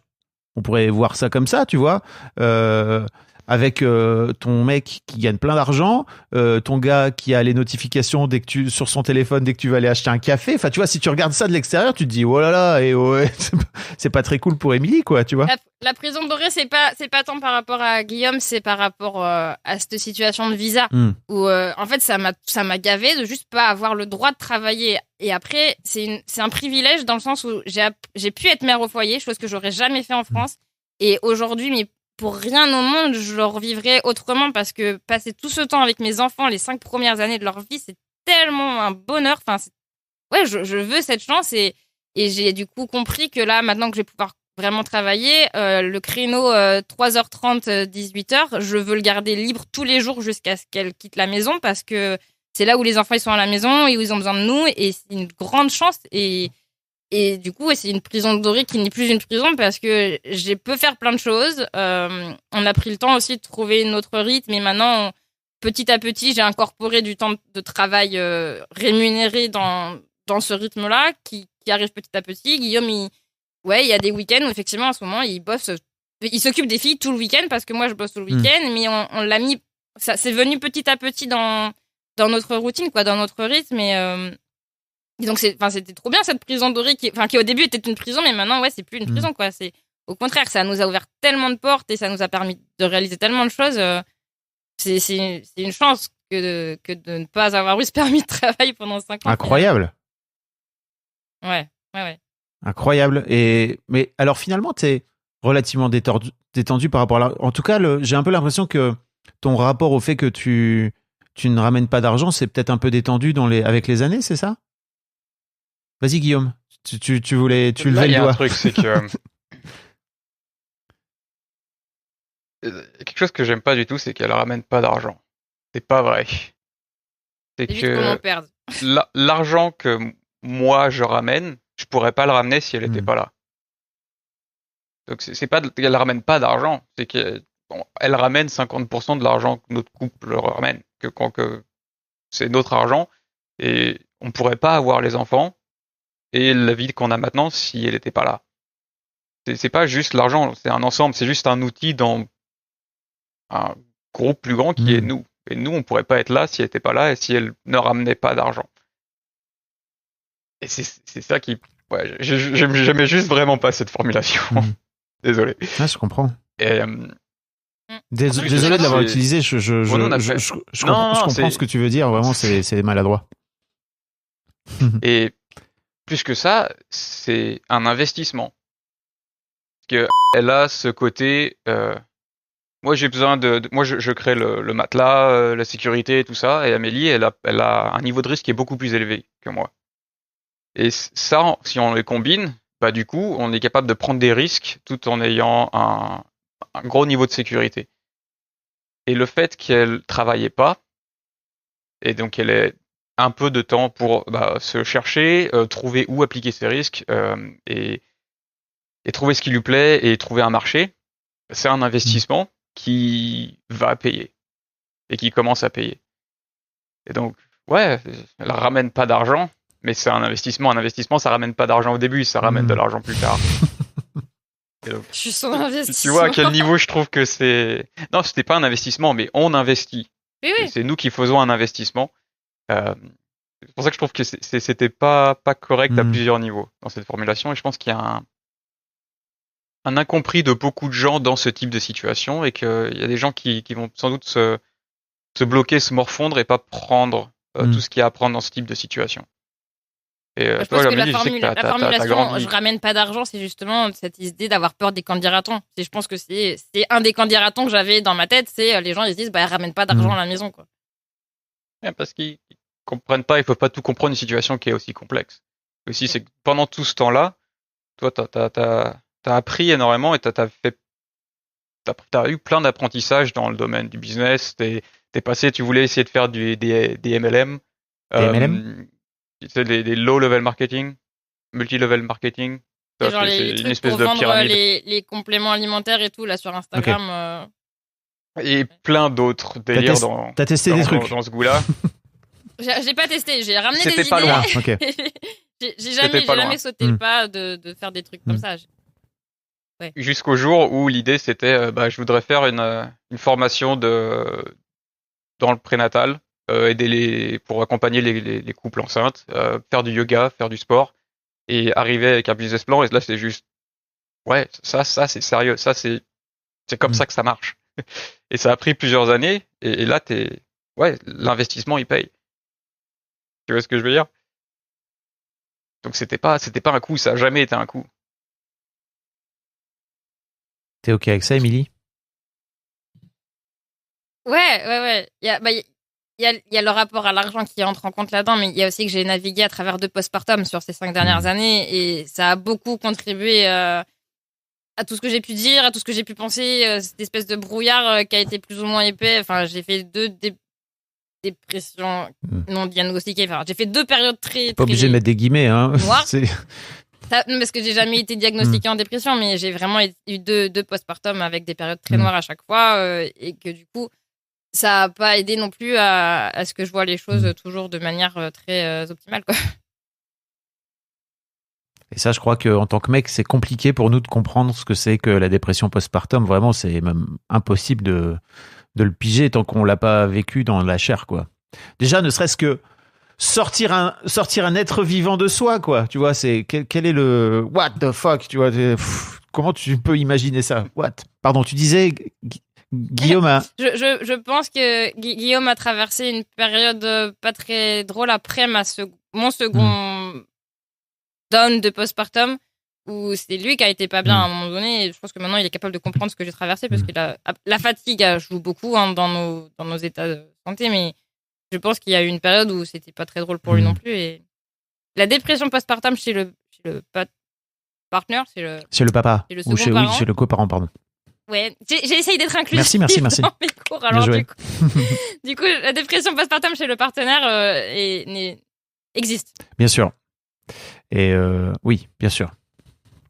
J'ai d'ailleurs, mais c'est pas, on n'en parle pas, puisque j'ai tenté moi de demander à des pères de venir dans l'histoire de Daron. Jamais entendu. Alors que je suis à peu près sûr que c'est pas facile à vivre, quoi. T'as vu, Guillaume? Je pense qu'il a repris le boulot là à moitié. On n'a pas besoin. Non, il allait dire un truc, je crois. On n'a pas besoin de. Il y a un truc sur lequel on a souvent ces discussions, c'est je suis pas d'accord sur le fait qu'on ne peut pas comprendre sans ressentir. On peut voir, on peut simuler, et par ça on peut comprendre. Et même si j'ai pas ressenti les moments de dépression que tu as eu, je les ai vus, j'ai vu leur effet. Et on peut comprendre qu'est-ce qui peut amener à ça et on peut simuler le ressenti que ça peut avoir. Je pense que tu devrais utiliser le jeu parce que tu es une personne extrêmement empathique. C'est pas accessible à tout le monde. Tu as une empathie extrême. Donc toi, peut-être que tu arrives à bien comprendre ce que je ressens. Mais c'est pas donné à tout le monde. Merci de faire mon travail, Émilie. D'habitude, c'est moi qui dis ça, mais c'est cool. Mais j'écoute tellement trop tes podcasts. Je demande toujours aux gens de parler en jeu, parce que c'est très important de parler en jeu. Bah, du coup, pour ça, moi j'ai vu les impacts que ça avait sur toi. Et j'ai aussi été impacté à un certain niveau. Et quand je fais les comparaisons, mon niveau avait rien à voir. Comme j'ai été impacté, ça avait rien à voir avec à quel niveau toi tu as été impacté. Vraiment le seul truc important pour moi là-dessus, c'est je pense que ça s'applique pas juste à moi. Je pense que n'importe qui peut développer ce skill de comprendre ce que les autres ressentent sans avoir besoin de les ressentir. Donc tu peux très bien savoir que je vais prendre pour un truc qu'il va comprendre, Fab, c'est tu t'es peut-être jamais fait taper dans les couilles, mais tu peux très bien savoir que ça fait très mal. Et t'as pas besoin d'avoir une expérience pour avoir le teachable moment qui va avec. Mais tu sais, il y a une vidéo incroyable qui date d'il y a peut-être une dizaine d'années où ils avaient mis des électrodes sur les ventres des mecs pour qu'ils comprennent ce que ça faisait les contractions. Et les mecs étaient en train de crever littéralement, quoi. Tu vois, ils étaient morts, vraiment, ils étaient décédés. Et en fait, en tant que mec, tu vois, typiquement, il faut passer par ce genre de truc dans le vécu et dans la chair, tu vois, pour vraiment comprendre ce que ça veut dire. Et tu vois, encore une fois, moi, j'ai 2 filles. L'un des trucs incroyables, c'est que vraiment, je me dis, en fait, jamais je ressentirai ce que c'est que de mettre au monde un enfant, quoi, tu vois, c'est impossible. Et en ça, c'est un truc, même limite, tu vois, je suis un peu envieux, tu vois, même si quand j'ai vu ma femme accoucher à l'époque, j'étais là, je suis très bien à ma place. En tout cas, c'est une expérience que je vivrai jamais en tant qu'homme, quoi.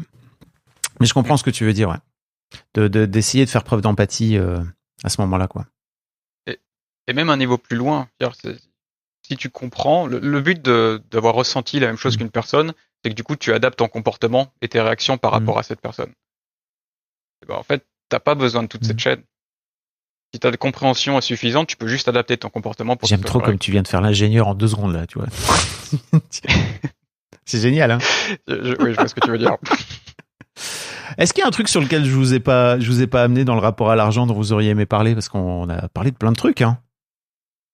Moi, je trouve qu'il a pas assez parlé de son histoire à lui. C'est-à-dire que moi, je disais que j'arrivais d'une classe bien aisée, j'ai déjà toujours eu tout ce dont j'avais besoin, partais en vacances toutes les vacances. Bref, je viens d'une classe aisée. Lui, il arrive d'une famille qui est beaucoup plus modeste et il s'est fait tout seul. Il a fait quand même une école d'ingénieur tout seul en alternance. Il a travaillé de ses 18 ans à maintenant non-stop. Enfin, je veux dire, pour arriver là où il est aujourd'hui, c'est ouf. C'est pas un gamin qui arrive d'un lycée privé de Paris, quoi. C'est quand même dingue. Je pense que ça impacte énormément ton rapport à l'argent et tes peurs d'aujourd'hui. Et j'aurais bien aimé que tu parles plus de ça. Je viens d'une famille bizarre. Mon cocon familial, ma mère, mon père et mes frères et sœurs, on est un peu le mauvais petit canard de la plus grande famille, où ma mère a 6 ou 7 ou 8 frères et sœurs, mon père en a plus. Et du côté de ma mère, c'était plutôt pauvre, paysan, pas forcément beaucoup d'argent, on travaillait la terre et tout ça. Du côté de mon père, c'était plutôt industriel. C'était des propriétaires d'une entreprise, ils avaient beaucoup d'argent, assez aisés, propriété, tout ce qui va avec. Et mon père et ma mère, eux, c'était plutôt du coup sur la partie moins d'argent. Mon père était serrurier, il travaillait beaucoup. Ma mère avait pas beaucoup d'argent, mais on vivait dans le château de mon arrière-grand-mère, dans un environnement qui était incroyablement beau et aisé, mais nous, on n'avait pas d'argent là-dedans. On avait peu d'argent dedans. Donc c'était un contraste qui était très bizarre. On n'achetait pas ce qu'on voulait. On n'achetait pas tout ce qu'on voulait. On payait pas là où on habitait, donc on habitait dans un lieu qui était très beau et très bizarre, mais on n'avait pas de l'argent pour avoir le niveau de vie qui allait avec le lieu. Et donc on n'avait pas ce niveau de vie-là, on n'avait pas beaucoup d'argent. Et donc après, quand j'avais 10, 11, 12 ans, quelque chose comme ça, on a déménagé, on est sorti de ce château pour vivre dans un appartement de 60 mètres carrés. Donc j'ai vu les hauts et les bas, tout en gardant toujours à peu près le même niveau de vie, qui est qu'on n'avait pas tout ce qu'on voulait.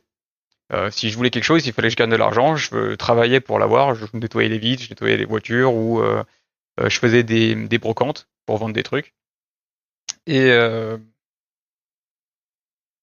ouais, je me rappelle surtout de ce contraste. Et après ça, oui, j'ai fait une école d'ingé, comme tu as dit, en apprentissage. Donc à partir des 18, même avant ça, parce que j'ai travaillé pendant que je faisais mon bac, donc 16, 18 ans, j'ai travaillé jusqu'à maintenant.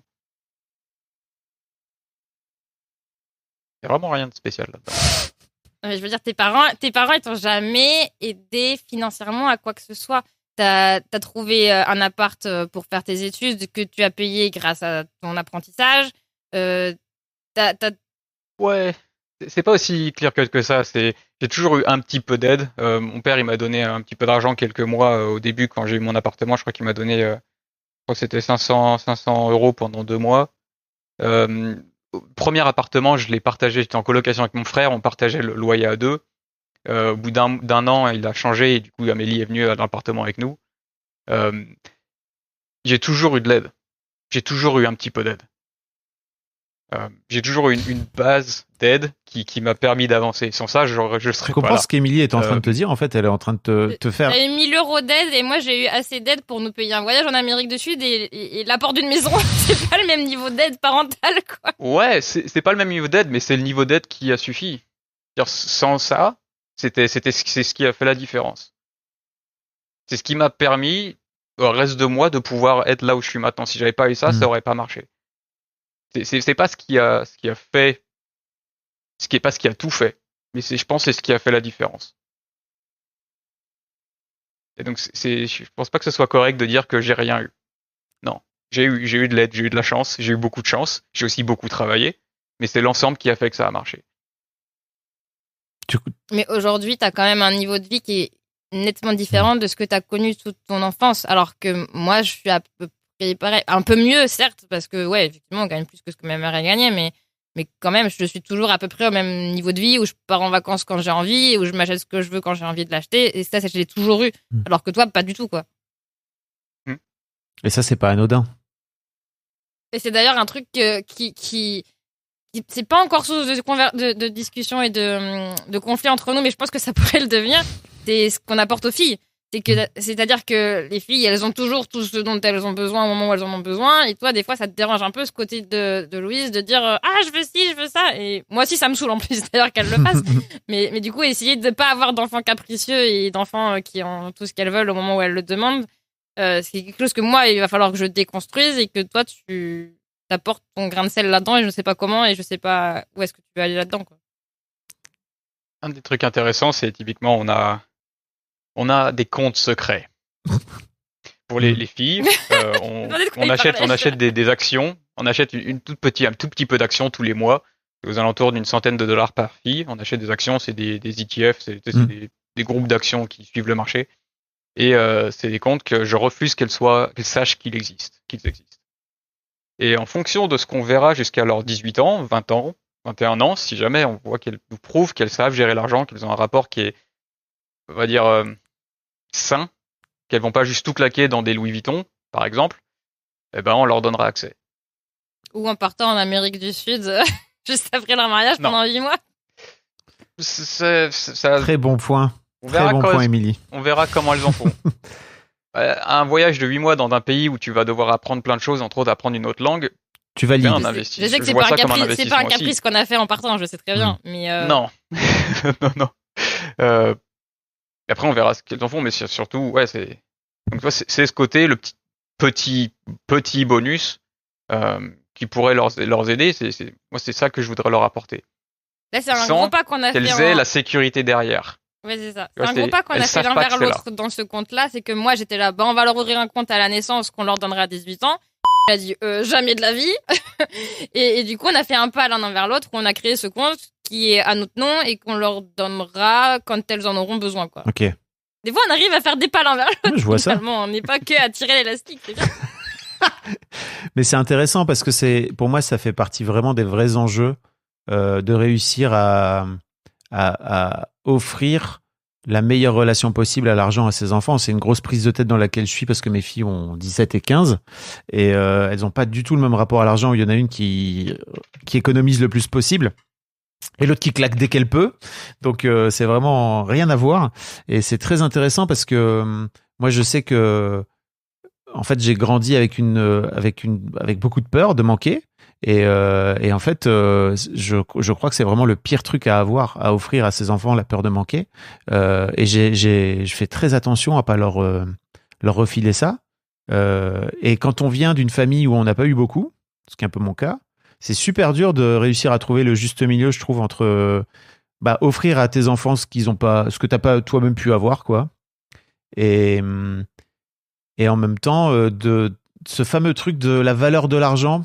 Je t'avoue que je sais pas encore comment me situer par rapport à ça. Qu'est-ce que ça veut dire la valeur de l'argent ? J'en sais rien. Ça fait 2 ans que je fais ce podcast et je sais toujours pas. Pour moi, c'est la meilleure façon, c'est de faire en sorte de leur offrir un rapport détendu et non émotionnel à l'argent. Tu vois ? Moi, je veux qu'elles fassent des conneries. Ah voilà. Oui, je veux qu'elles aient de l'argent quand elles ont le plus tôt possible. Qu'elles aient une quantité d'argent qui soit plus ou moins régulière, qui soit pas grand-chose par rapport à nous, mais juste pas quelques dizaines, peut-être dizaines par semaine, ou centaines, je sais pas, quelque chose comme ça, de vraiment petit, assez pour qu'elles fassent une connerie avec. Pour qu'elles fassent des expériences et qu'elles se rendent compte, ah merde, j'aurais pas dû faire ça. Et qu'est-ce que j'en retire ? C'est déjà arrivé pendant les vacances de l'hiver, là, où elle a acheté un truc elle avait $5 de budget de cadeau de vacances qu'elle pouvait se ramener, et elle a acheté un truc le premier jour parce qu'il fallait absolument qu'elle utilise ces $5. Et en fait, elle a trouvé qu'il était trop moche le doudou qu'elle avait acheté, et du coup, elle est dégoûtée, quoi. Donc c'est créer plein de petites situations comme ça, au fur et à mesure, les faire grossir en complexité. et pour leur laisser une chance d'apprendre et de faire leurs propres erreurs et de faire leurs propres succès. Parce que je suppose que la valeur de l'argent, il n'y a pas une valeur de l'argent, c'est vraiment ta valeur à l'argent et il n'y a pas de mauvaise valeur à l'argent, c'est juste la tienne. Et faut que le match avec ton niveau de vie et ce que tu as comme argent. Et ça, je pense que tu peux que le développer en l'utilisant, en le travaillant, quoi. Mais c'est une croyance. On saura si on est bon ou pas dans 20 ans. De toute façon, comme tout en parentalité, on sait pas si on est bon ou pas. Hein. Il n'y a pas de bonne ou de mauvaise réponse. Hein. Ouais. Non. Mais c'est vrai que moi, ça me fait peur de me dire que mes filles, pour elles, c'est la normalité de faire 2 voyages par an, quoi. Un voyage en France et un voyage à Puerto Rico dans une année, moi, ça me fait un peu peur de me dire que pour elles, c'est leur normalité. Et en parallèle de ça, la semaine dernière, on disait à Louise, on sait pas dans quelle école tu vas l'année prochaine, si tu restes à l'école Montessori où tu es en ce moment ou si tu vas dans l'école publique.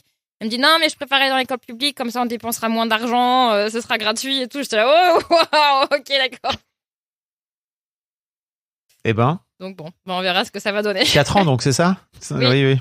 Oui, bah, c'est la fille de son père. Hein. Elle réfléchit beaucoup. Je vais devoir vous laisser, Ouais. faut que j'aille. C'est très bien. On a fait le tour. En tout cas, merci à tous les deux. C'était vraiment super. Et puis, je vous souhaite le meilleur. Et si jamais vous repassez par Paris d'une manière ou d'une autre, n'hésitez pas. On peut faire un épisode 2 quand vous voulez dans mon canapé, quoi. Avec grand plaisir. Ok. Ça marche. Merci beaucoup. Merci Raoul, beaucoup. merci à toi. Un grand merci à vous d'avoir écouté jusqu'au bout. Pensez à rejoindre le serveur Discord pour venir commenter avec le reste de ma commu. Je vous trouverai tous les liens dans les notes de cet épisode. Et si mon travail vous plaît, je vous rappelle que vous pouvez m'offrir en échange un peu de sérénité en vous abonnant à mon Patreon ou en m'envoyant de l'argent en vous munissant de votre CB. Vous trouverez tous les liens dans les notes de cet épisode également. Bonne fin de journée et j'espère à très bientôt pour un nouvel épisode de podcast.